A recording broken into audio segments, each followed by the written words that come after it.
Well, in life, we are faced with decisions. What should a person do? What shouldn't a person do? What is necessity and what is impulse? Every action has a reaction. Every decision has an outcome. Every choice has a consequence. With the Jayco being down, with me not wanting to spend the money on the Jayco, with the Jayco not being 100% the direction that I see myself going in the long term, what does a person do? I had plans. I wanted to build a bed back there with a dry toilet, with a closet and some cupboards and whatever, however it evolved, right? It's always changing in my head. Then I wanted to insulate the walls, floor, and ceiling really, really good, like with like 3 to 4 inch insulation, like what's it called? Foam board, that pink stuff, that hard closed cell or whatever that stuff is called.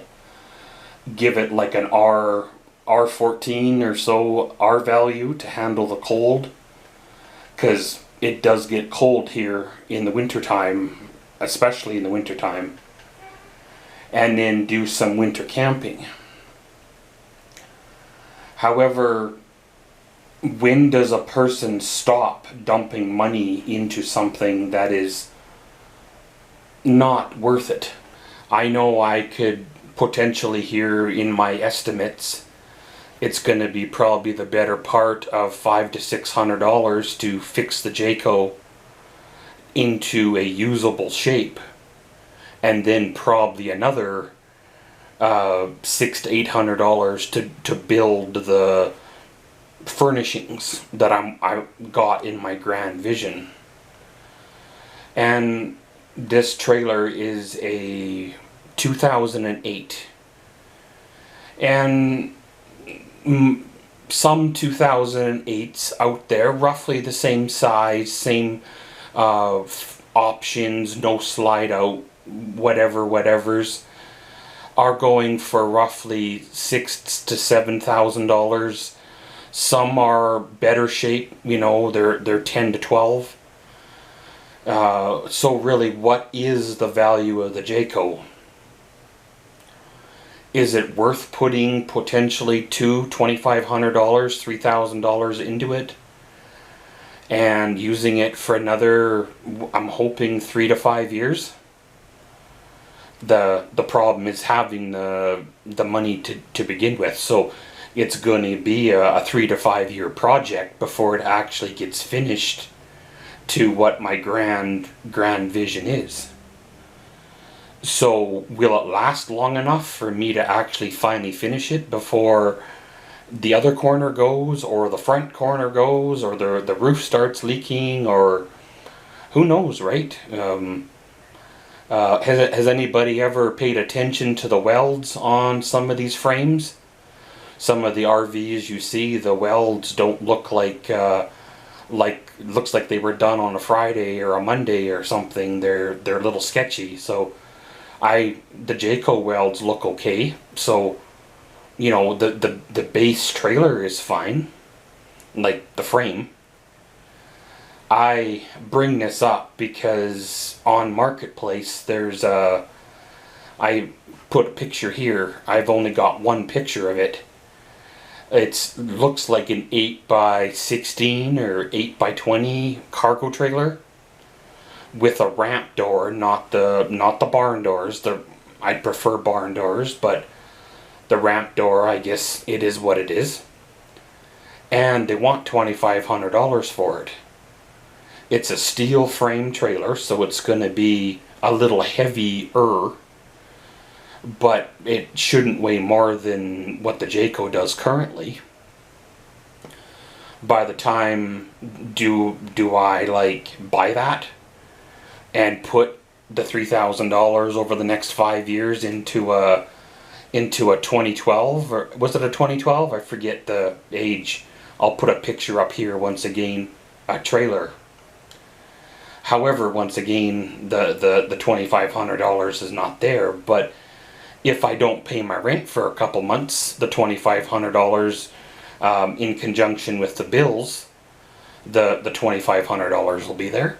However, my landlord will be extremely mad, and it'll probably take me the better part of 6 months to dig me out of the hole, and I'll probably end up having to live in it because I'll get evicted because impulsively I bought something instead of putting the money where on the bills where it needs to go.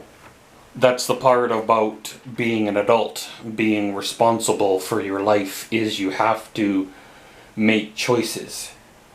You might see something you want, but you may not be able to buy it because your money is already gone.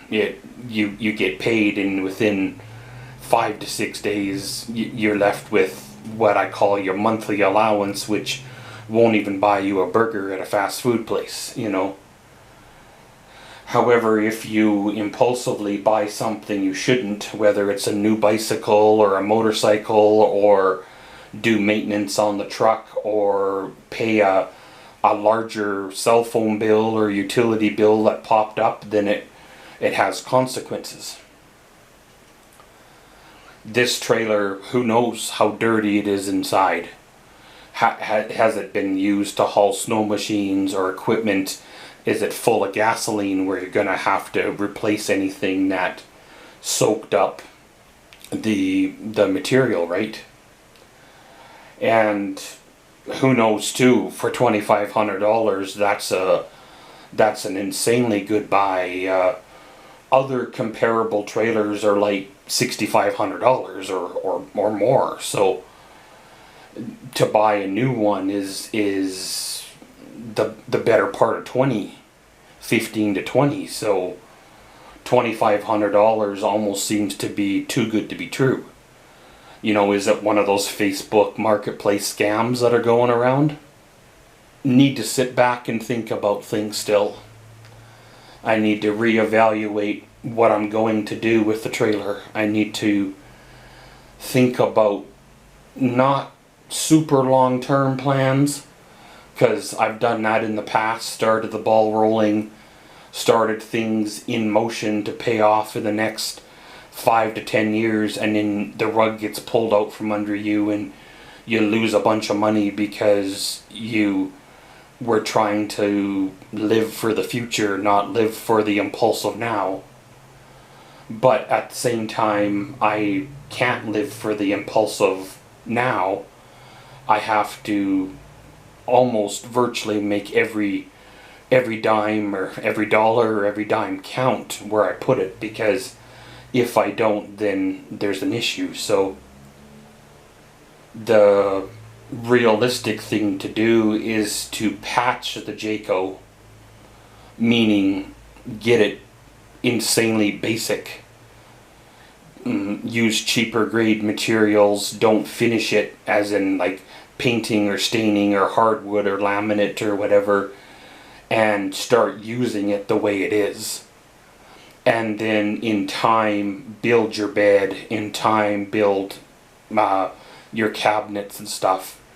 Spend your $500 to $600 on it in the next 6 months or next spring, and then next summer hopefully will be a better summer, meaning no dentist appointment, no bills coming up here. Hopefully those will be took care of, and then you can kind of start putting one foot in front of the other again.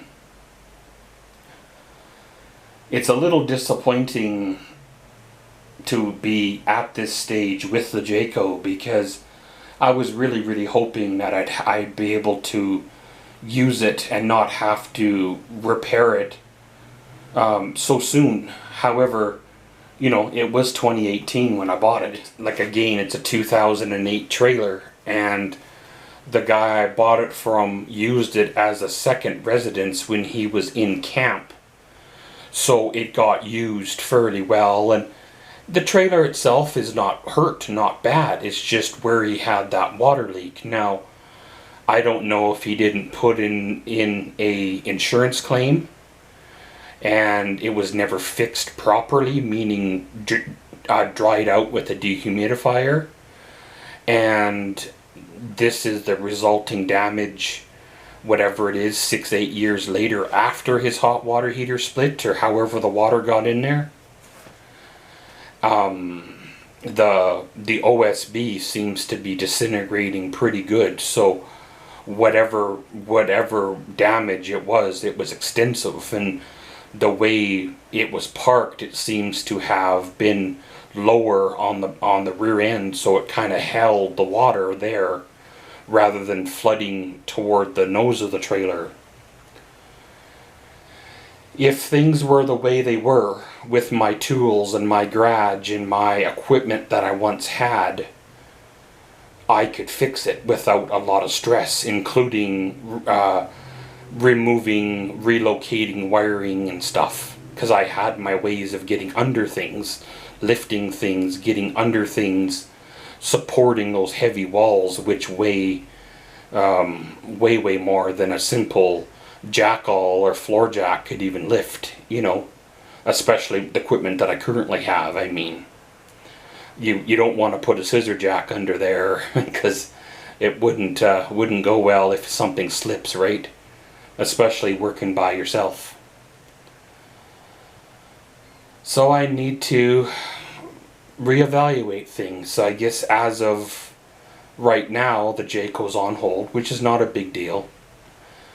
Give a time for someone to think about things. Give a time for things to be thought through. Give a time for the dentist to get over with and the expensive motel rooms and gas and other things that I'm going to have to cover to get covered and get through the winter. And next spring, the trailer will still be there. Next spring, we can take another run at it.